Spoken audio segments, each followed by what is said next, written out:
Hey, my Young and the Restless fans, we got another rant to talk about for today's episode. Tucker urges Phyllis to pitch Daniel's project to him.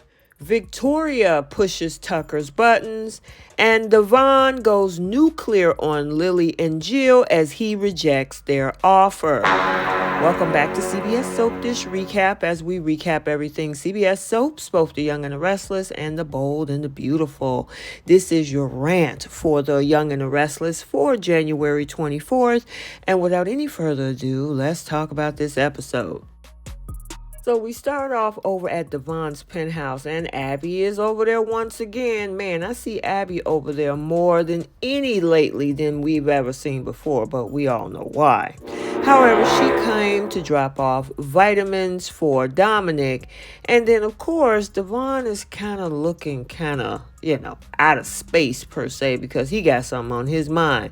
And what's on his mind? Chancellor Winters, and Lily is coming by. So Lily finally shows up, and she see Abby's there, and I know she's like, what is she doing here? Maybe I should come back. And Devon was like, nah, nope, she already know what's going on. Come on back here. Let me just get this over with, because we ain't about to negotiate about nothing. I'm not doing it. I want my company back, and there's nothing else we need to discuss. And of course, Lily don't want to hear that. She want to discuss options and put some stuff on the table. And he like, I don't need no options. I already know what I want to do. Devon has zero interest in starting from scratch, and he wants his company back with no strings attached. Now, Lily accused him of thinking like Nate. And I'm like, where is she coming with that from? He offers to pay his way out even above and beyond what it would cost them for the whole thing to be unraveled. And she was like, well, I don't know where you learned all this from. You need to keep your word. But if you don't, you didn't learn that from Neil. And he's doing damage to his legacy. And again, he refuses to let the company go into the hands of people he don't know or don't trust. I don't understand that either, Lily. You've already had 2 moles try to take the company down anyway. However, Lily is sorry that it comes to this, and she just walks out. And of course, with Abby still being there, she had to put her 2 cents in it as well, saying, well, do you really want to do this? I mean, this could damage the relationship that you have with your sister. And then she pointed out how ugly it could get too, and it reminded her when he was trying to take her and Chance to court for access to Dominic. And they got through it, of course, because Chance agreed with him, but that kind of outcome is not guaranteed. She's like, it's a lot of stuff at stake here. Are you prepared for what it would do with your relationship with Lily? And he's thinking about it, but I think he wants out. So now we're over at Society, where we see both Daniel and Phyllis. And of course, Daniel want her to be 100% in. And she got the nerve to say, well, I don't know. With this Diane situation, I can give you 97%. He's like, no, I need that extra 3 too. Now, he loves the idea of working together with her, and, but you got to let go of this fight. And the project, has him taking control of his life and figuring out where, he needs to go after his family left him. However, if the wind doesn't start blowing in the right direction, the whole ship could be dead in the water. And Phyllis is like, well, wait, whoa. What are you talking about? She's kind of picking up that something is amiss over at Chancellor Winters. There's no guarantees there. And of course, he realized that, I opened my mouth a little bit too quick. Now, he really don't go into all of the details, but he kind of say that things is kind of on shaky ground. And Phyllis was like, and I agree with her, look, we got to have a plan B. There's no guarantees in life. And at this point, if you don't know whether the waters are steady over at Chancellor Winters, maybe you should look at other options. And then he talking about you need to have faith. It's in the hands of Jill and Lily. You can have faith, Daniel. But like Phyllis said, and normally lately I haven't been agreeing with Phyllis.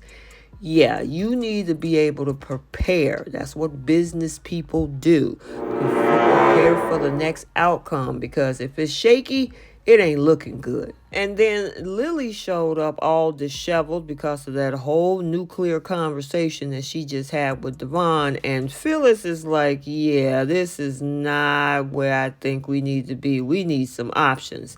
And as much as Lily is not giving Phyllis any kind of information, and as much as Daniel is trying to keep the situation kind of calm between the three of them, Phyllis hightailed it out of there. And he got the information from Lily, meaning Daniel, that Devon ain't budging.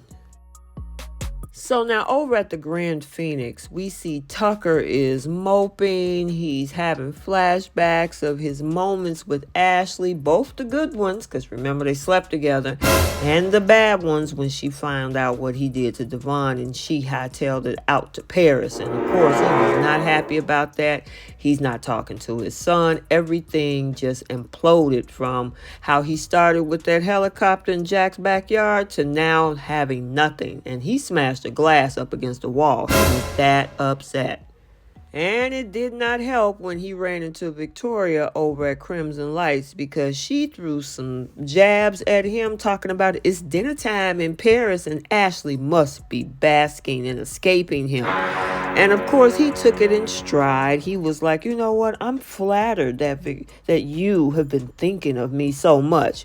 And she says, well, I can't help thinking of an invasive species like him and knows that he has no reason to even stick around in Genoa City. And he was like, well, I won't deny myself the pleasure of sticking around to one-up my enemies. And of course, she confronts him about Audra, talking about, I know about your connection, Victoria. Well, why was it okay for Nate to hire the girl that was actually working with Tucker and was also a mole? Maybe you should have thought about that. Talking about secrets don't have a way of staying secret so long. Well, now you know what you're going to do with Audra. Anyway, he was like, you know what, I got to remember that one, claiming that he had to adapt to an invasive species. And then Billy shows up. And Victoria thought she won that little verbal battle with Tucker until Billy says, you know what? Yeah, we having another family event. And she was like, again?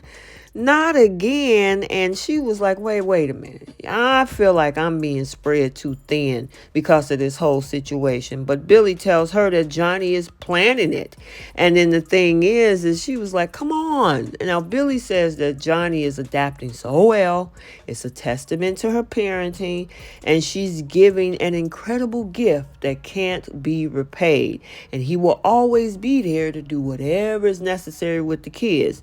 Now, after he tells her she's the boss, he exits. But still, she's not feeling the situation. And then guess who pops right back up again? Tucker, who tells her that, hey, by the way, I'm putting you on notice.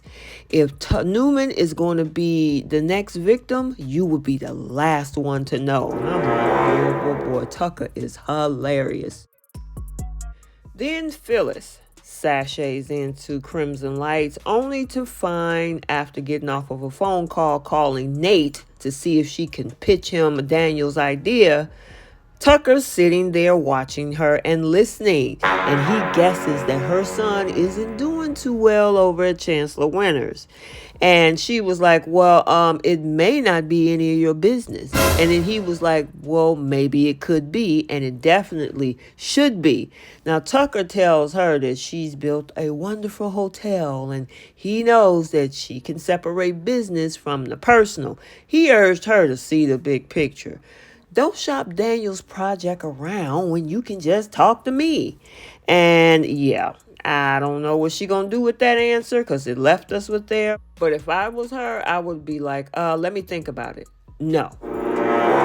So after talking to Victoria, Billy goes up to see Chelsea, who is feeling inspired after listening to a podcast about deletion. Now, she suggests that they create something like that they can use their stories and voices to help people feel less alone. And he's like, are you sure you're ready for that? And she's like, well, it's all a journey, admitting that she'll have to, of course, talk to her therapist first.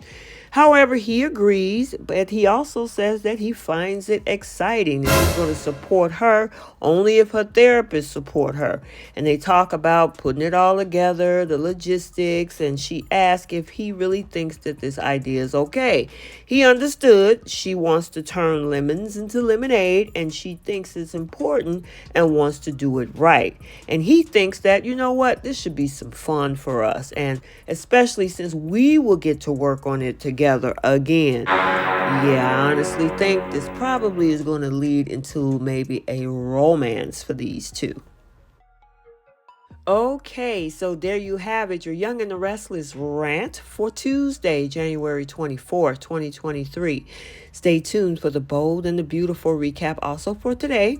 And until the next video, like, comment, and subscribe, and we will see you next time. Bye.